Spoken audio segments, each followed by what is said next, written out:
Добре дојдовте во најновото издание на емисијата Акцент. Овој акцент ќе го посветиме на најголемиот македонски национален и верски празник Илинден.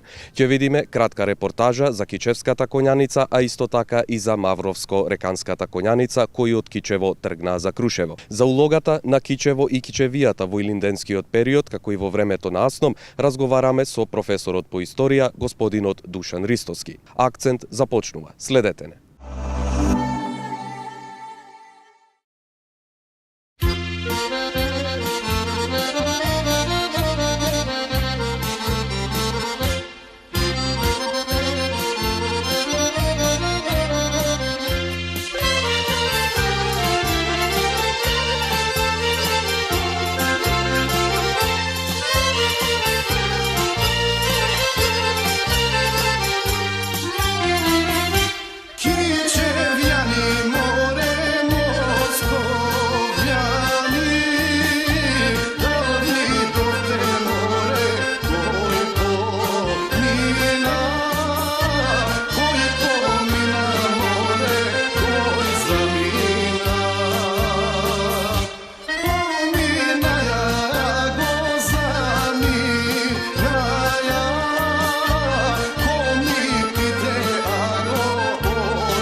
Повтор пат од Кичево за Крушево тргна Кичевската конјаница, манастир Света Богородица Пречиста.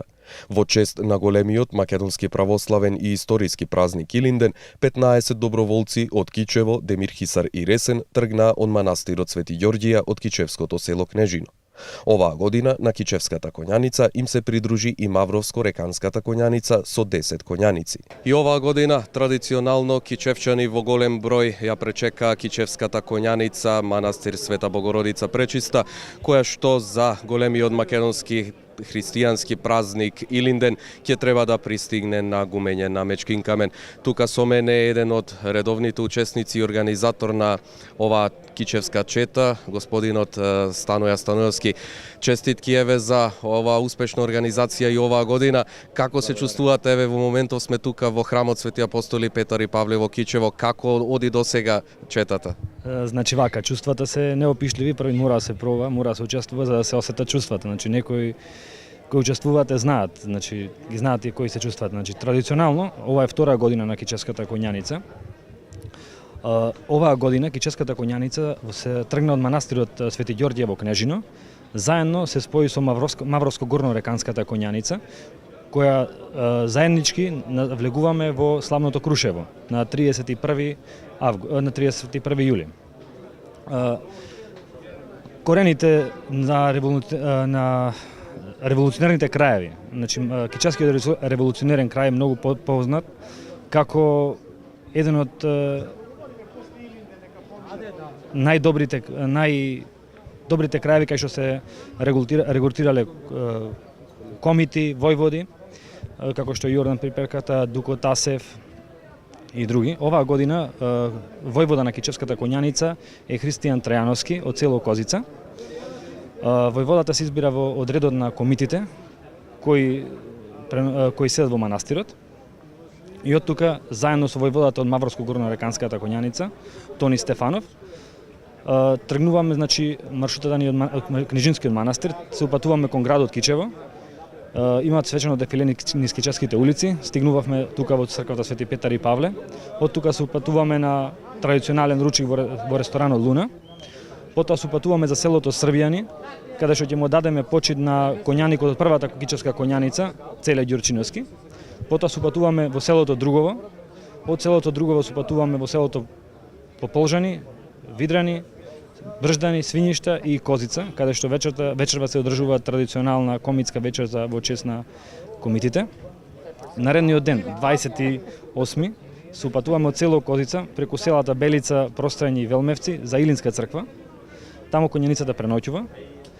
Потоа на 29 са бајлето се упатуваме за Смилево. Исто така во покровителство на општина Темир Хисар организирана е комитска вечер за коњаниците. Од тука следниот ден на 30 се упатуваме за селото Прибилци преку градот Демир Хисар, каде што и таму и тој револуционерен крај не печекува со нетрпение. Исто така и таму се организира една комитска вечер. Потоа од селото Прибилци на 31 се упатуваме за Крушево, каде што пред градот Крушево се спојуваме со Лисичката коњаница, односно Скопската коњаница, и влегуваме заеднички во градот Крушево. Потоа на 1 август имаме свечено дефиле на Крушевските улици. Потоа на 2 август се упатуваме за Гумење, каде што имат, значи, прославата за 2 август, која е традиционална веќе многу години.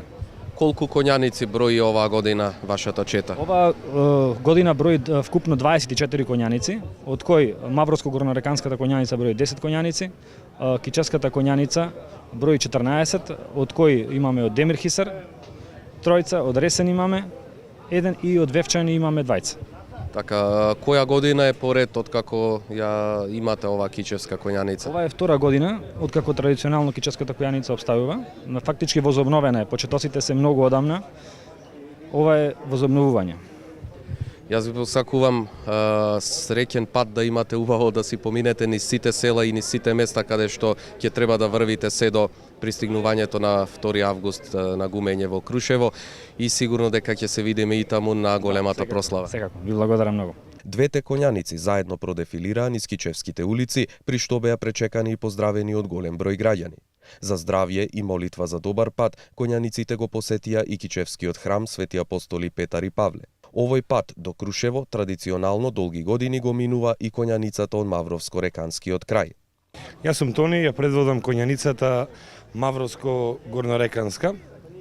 Тргнавме, значи, вчера од селото Врбен, преку Мавровјанови, Маврово, во Бистра, значи, ни беше преночистето и денеска стигнаме во манастирот Свети Ѓорѓија, значи во Кичево. Се споивме со другарите од Кичевската коњаница и ќе продолжиме заедно патот.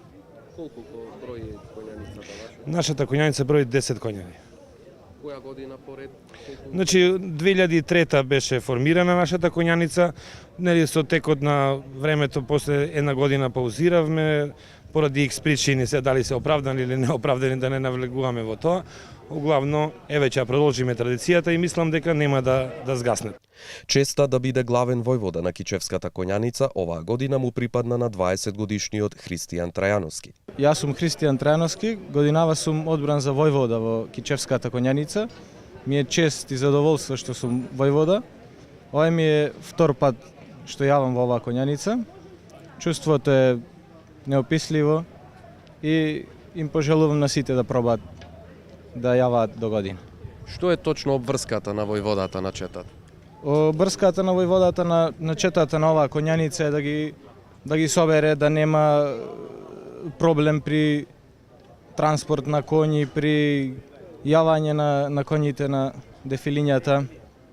Исто така да ги организира коњаниците, да е све во ред, од прилика како организатор на конјаницата. Двете чети до Илинден ќе поминат низ повеќе населени места, а на Илинден во Крушево на Мечкинкамен заедно ќе го прослават еден од најголемите национални празници на Македонија.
Во денешното издание на Акцент, почитувани гледачи, ќе позборуваме за сите оние особености кои што се битни за илинденскиот период, а се однесуваат на Кичевскиот крај.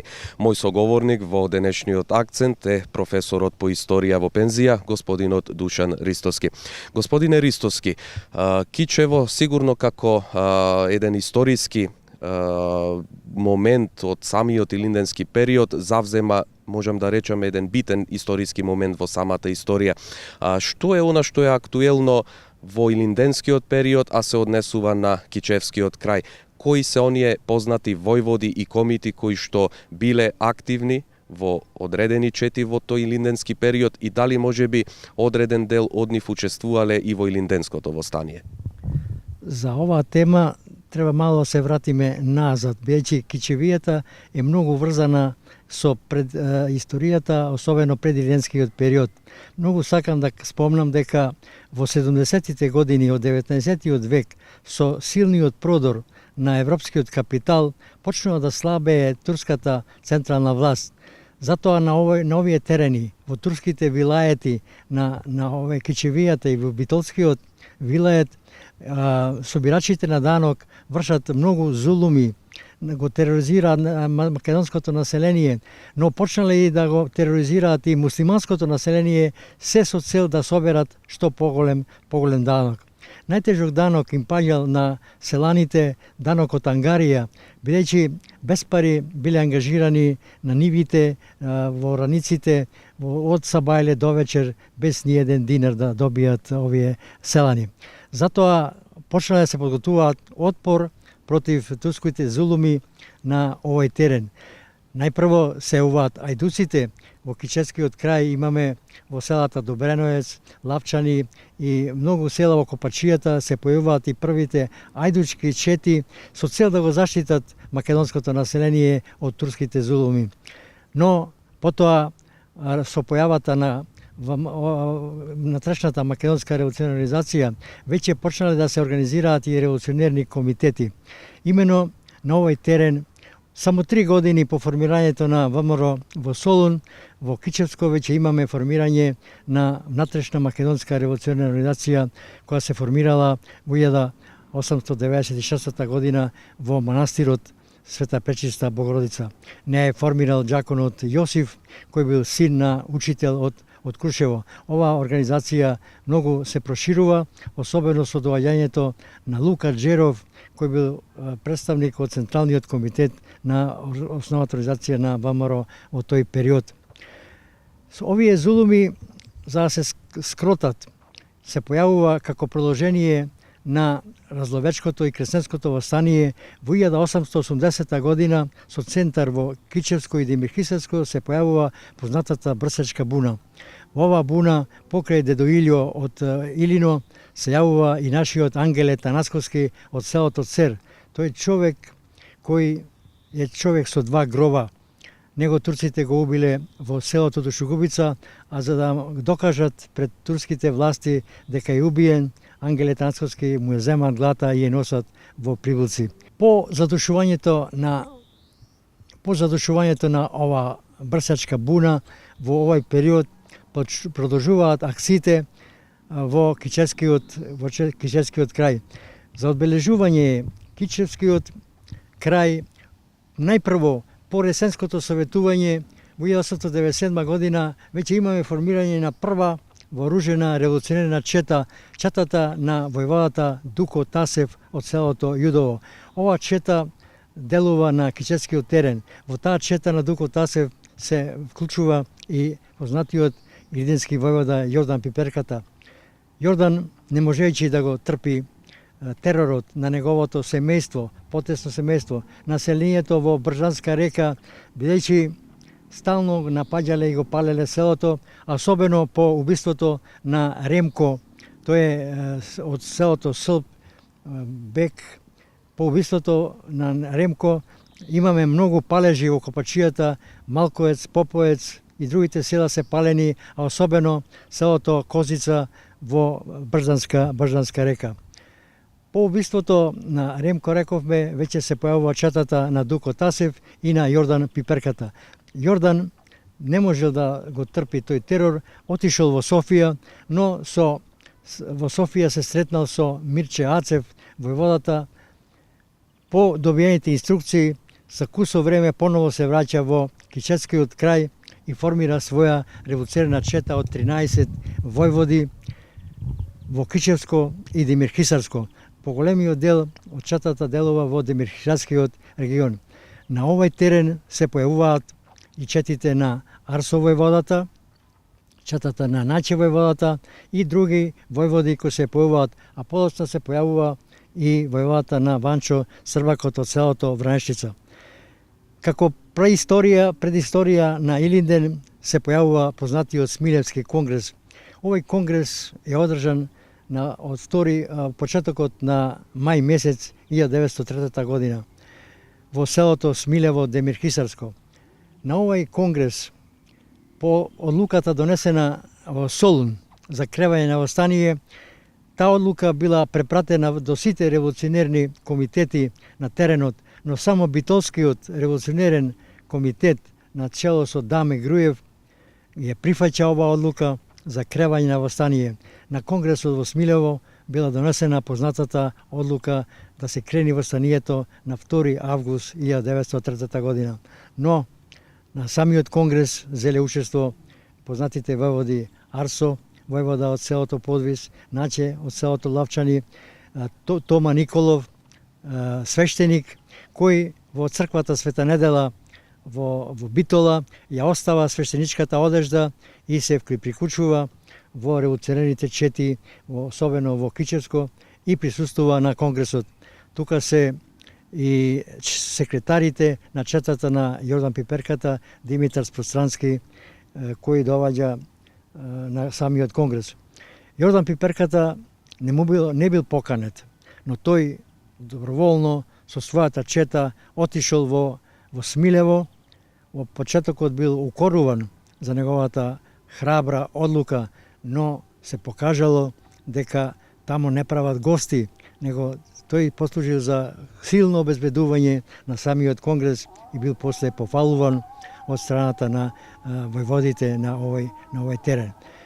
По конгресот одржан од 1904 година, 1903 година, сите материјали ги собира Тома Николов и ги носи во задграничното представништво во Софија со цел да ја видат состојбата за кревање на ова восстание.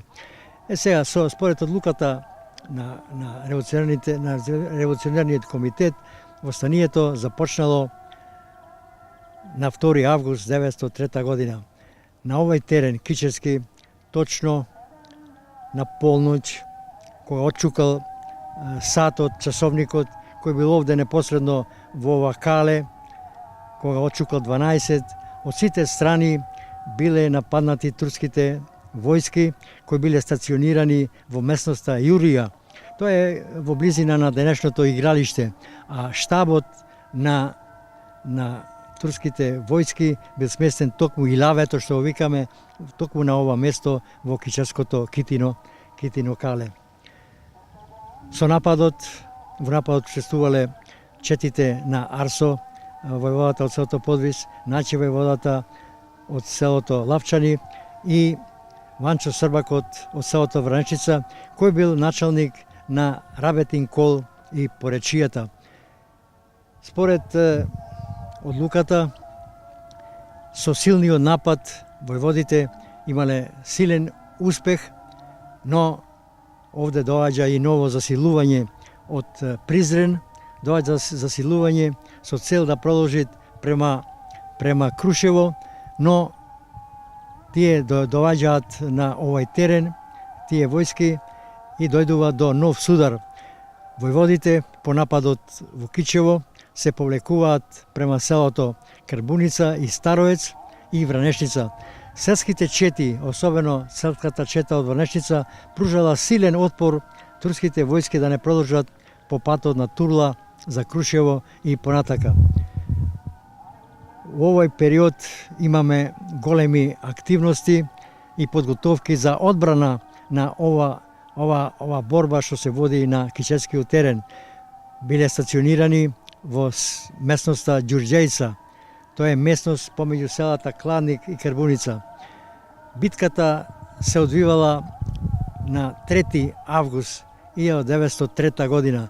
Ова битка е многу крвава битка, особено војводите имале големи загуби, се загинати околу 30 војводи, а од кои 17 се повеќе од Демирхиджарскиот регион. Битката и оружјето било изфрлено. Почнала гради борбата на Ѓурѓејца. Кога почнале бајонетите и ножовите да делуваат, тогаш протекла веста дека доаѓа Јордан Пиперката со својата дружина од 150 борци од Демирхиджарскиот крај. Кога е слушнале веста, турците знаеле кој е Јордан Пиперката, и сфатило паника, и во тоа расуло, во тој метеж бил убиен злосторникот Сефер Ага, и така да турците морале да се повлечат према Кичево, а со тоа четите го спречиле понатамошното напредување према Турла и Крушево. По борбите кај Ѓурѓејца продолжуваат борбите во Копачијата, а особено во местото Извор, каде тамо делува Наче, оди и Лука Джеров заедно со своите соборци за да ја освојат Копачијата. Восстанието во Копачијата почнува во селото Ехловец, кога повеќе сејмени се убиени во селото Ехловец, така да четата од Ехловец, четата од Иванчишта, четата од Лавчани, од Осој, од сите кнежино напаѓаат на кулата, тој имало турска кула во селото Извор, и со успех да ја вратат, односно да спречат продорот на турските војски према Копачијата и према Охрид. Но многобројните турски војски успеале да навлезат и да ја заштитат таа турска кула. Тогаш и во Копачијата имаме големи жртви, а особено што ми остана во сеќавање каде најдов во литературата еден војвода, односно комита од селото Иванчишта Павле Павлевски, кој бил заробен во оваа борба кај селото Извор и тој изјавил глава правила, глава нека тргат. После оваа борбите продолжиле према Двакамна, према Лавчани и другите краеви, кога доаѓа ново засилување од другите краеви. Карактеристично што сакам да спомнам, после оваа борба, цели 3 месеци турските војски не тргнале кон Копачијата и кон Бржанско со цел да навлезат во тие краеви, бидејќи таму се создала една како вид слободна територија во тој крај, бидејќи знаеле со какви жртви во илиденскиот период поминале на овие терени. Меѓу војводите сакам да спомнам еден инсерт за војводата Јордан Пиперката, особено Јордан, уште во 1902 година имаше еден сукоп во селото Брезово, Демир Хисарско. Тој подкажан дека се најдува тамо, бил опколен од сите страни, но тој, неговата храброст, успеала да го спаси. Тој наполнил чумбето со барут и го фрлил пред мноштвото на турци во селото Брезово и така да под закрила на ноќта се повлекол надвор од селото Цер. Јордан Пиперката е опеан во народните песни, а особено е многу опеан затоа што неговата храброст дојдува до израз. Тој не успева да ја доживее слободата, не успева да ја доживее Крушевската република, затоа што погина во селото Цер 1903 година во близина на селото Цер. Неговите мошти се најдуваат сахранети во селото Велмевци, горе на Ридот, кои вечно ќе зборуваат за делото на овој чувен војвода. Тој многу го сакал селото Цер и рекол, кога ќе умрам, да бидам сахранен на Ридот на Велмевци, за да го гледам црското поле. Господин Ристовски, Кичево и Кичевијата се познати и во делот на вториот Илинден кој што го славиме денеска. Тоа е Асном. Може ли неве нешто повеќе околу улогата на Кичево и кичевските борци токму во овој период од нашата историја? Јас овој дел од темата би го започнал со зборовите на командантот на главниот штаб на Македонија, генералот Михаил Апостолски. Она што беше Крушево во Илинден, Кичево беше во Народно-освободителната војна. Кога го велам тоа, како потврдно, сакам да кажам дека Кичево е 6 пати ослободуван град, што ниеден град во Македонија не е така ослободуван. Кичево е прв слободен град во Македонија, ослободен на 11 септември 1943 година. А последно е ослободен на 15 ноември 1944 година. Кичево многу даде во текот на Втората светска војна, особено уште во текот на 1941 година се формира Централен комитет на Комунистичката партија, а особено овде доаѓа револуционерот Кузман Јосифовски Питу, кој носталгично, бидејќи неговите родители се од кичевското село Велмевци, доаѓа да помогне на својот роден крај и Кузман делува во Кичево, во Струга, во цела Западна Македонија, ги формира сите месни комитети на овој терен. Во 1941 година тој прв месен комитет веќе подготовки врши за оружена борба против фашистичкиот окупатор. Кичево беше поделено помеѓу двајцата окупатори. Од една страна беше италијанскиот окупатор, а од друга страна беше бугарскиот окупатор. Додека војната власт се има италијаните, а цивилната власт се има албанците на овој терен во Кичево и пошироко во околината. Во раната пролет 1943 година, кога по одлуката на Централниот комитет одржана во Тетово, целото раководство минува на кичевски терен, особено во местноста Лопушник, каде се формира првата партизанска база на теренот. Тука дојдува да работи и првата македонска печатница Гоце Делчев. Тука дојдува да работи и македонскиот природбеник Кочо Солев Рацин. Тој, неговите соборци кажува, кога стигна во Лопушник на слободна територија, се радува како дете што може да твори, и тука му се издадени доста од збирките на Бели Мугри во местоста Лопушник. Имаме тука издадено и спев на партизани, но тој спев на партизани уште не е во јавноста откриен. Понатака, по борбите во Лопушник, тука во местноста се формира и првиот кичевско-мавровски партизански одред кој делува на овој терен. Овој одред делува со нападот на карабинерска станица во село Сливово, со нападот на карабинерска станица во Брждани, на општината, делува во Кичевско, во сите предели и на 1 септември, односно 11 септември 1943 година, единиците влегуваат во слободно Кичево. Кичево влегува на 12-ти, влегува и првиот македонски батајон Мирче Ацев. Се создава слободна територија од Буковик на север до Ботун на запад. Оваа слободна територија живее 21 ден. Слободно Кичево живее 21 ден. Тука се држуваат партиски курсеви. Тука имаме слободен живот. Тука за прв пат се преговара со албанското население, прв пат се помируваат балистите и партизаните и заедно се на митинг на 26 септември 1943 година. Тука е одржан и познатиот говор на Светозар Вукмановиќ Темпо од познатиот балкон кај музеот. Сега кога веќе зборуваме, историјата на Кичево е многу врзана со Асном, со формирањето на нашата државност. Имено после советувањето во Тешево донесена е одлука да се тргне кон формирање на подготовки за формирање на Асном, на формирање на македонска држава. На овој терен исто така тргнува Кузма Јосифовски Питу да го подготви тоа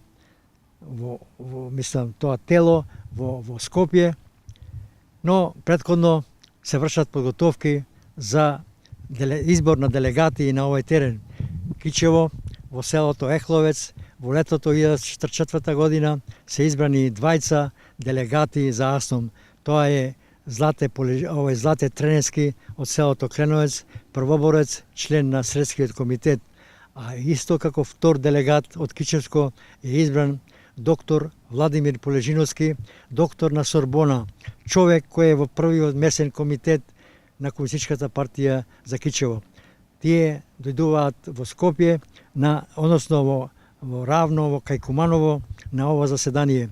Имав таа среќа да разговарам со првиот председател на нашата македонска самостојна држава, господинот Киро Григоров. Со него имам снимка направено за Асном, за состојбата пред почетокот на ова собрание. Имено тој ми рече следното: бевме собрани во Равно, кај Куманово. Не знаевме што да формираме. Сите се гледавме право во очи.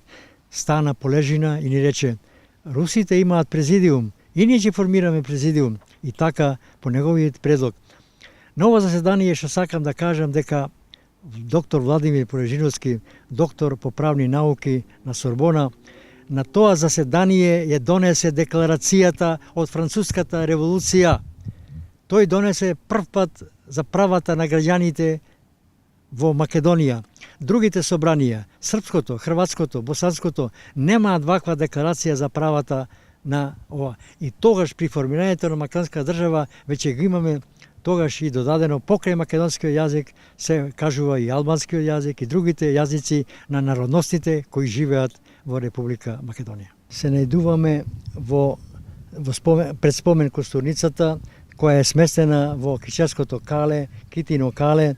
Ова костурница е многу порано изградена, особено од 60-тите години. Во оваа костурница се сместени 555 паднати борци од цела Македонија, а особено од Кичево се паднати во текот на 4-годишната народно-ослободителна борба. Во оваа костурница се се посетува на патронот на 11 септември, кога градот Кичево го слави своето ослободување 11 септември 1943 година.